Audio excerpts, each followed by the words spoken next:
Welcome to Andhraprabha. నేను నాగేశ్వరి. ప్రముఖ cricketer Ambati Rayudu politics లో సెకండ్ ఇన్నింగ్స్ ను స్టార్ట్ చేశాడు. గతేడాది ఐపీఎల్ సహా అన్ని రకాల క్రికెట్ కు గుడ్ బై చెప్పిన అతను వైఎస్ఆర్ కాంగ్రెస్ పార్టీలో చేరే దిశగా గ్రౌండ్ లెవెల్లో కొన్ని నెలల పాటు తిరగడం, చివరికి ఆ పార్టీ తీర్థం పుచ్చుకోవడం, వారం తిరిగేసరికి పార్టీకి రాజీనామా చేయడం చర్చనీయాంశమైంది.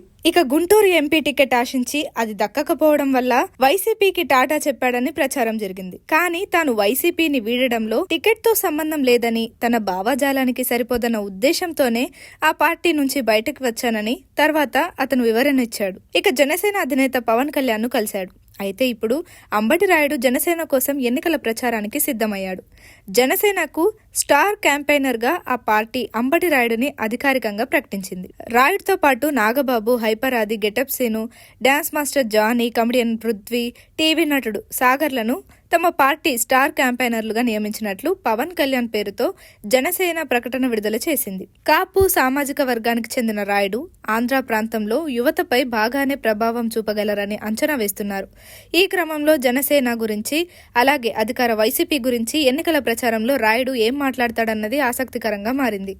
ప్రస్తుతం రాయుడు ఐపీఎల్ మ్యాచ్ విశ్లేషకుల్లో ఒకటిగా వ్యవహరిస్తున్నాడు. త్వరలోనే అతను ఎన్నికల ప్రచారంలో పాల్గొనబోతున్నాడు. మరి జనసేన స్టార్ట్ క్యాంపెయిన్లు ఓటర్లపై ఎలాంటి ప్రభావం చూపుతారనేది ఎన్నికల ఫలితాల తర్వాత తేలనుంది.